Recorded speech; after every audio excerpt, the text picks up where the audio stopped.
వైద్యం జరుగుద్ది, ఎదుర్కో, ఎలా మాట్లాడాలి. అలా మాట్లాడకుండా అయ్యో గియ్యామన్నట్టు ఆడెగిరిపోతాడు. మరికొంతమంది ఏం చేస్తారంటే, మరి డాక్టర్ గారు అబద్ధం చెప్పాడు, అబద్ధం ఏం చెప్పాడట, అది పెద్ద రోగం అయినప్పటికీ డాక్టర్ గారు ఏమన్నారంటే, నీది చిన్న రోగం, ఏమీ కాదన్నాడు. ఇప్పుడు ఆ చిన్న రోగం అని ఆ రోగికి ధైర్యం చెప్పాడు కనుక ఇప్పుడు డాక్టర్ గారు మంచి చేశాడా చెడు చేశాడా చెప్పండి, లౌకికంగా చెప్పండి. మంచి చేశాడా చెడు చేశాడా? లౌకికంగా మంచి.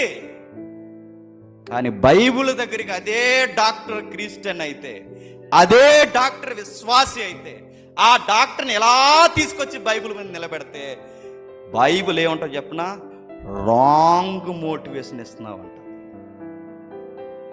వేరే మెథడ్స్ ఉన్నాయి రోగికి ధైర్యం చెప్పడానికి. నిన్ను స్వస్థపరుచు యెహోవా, యెహోవా రాఫా అని చెప్పొచ్చు నువ్వు.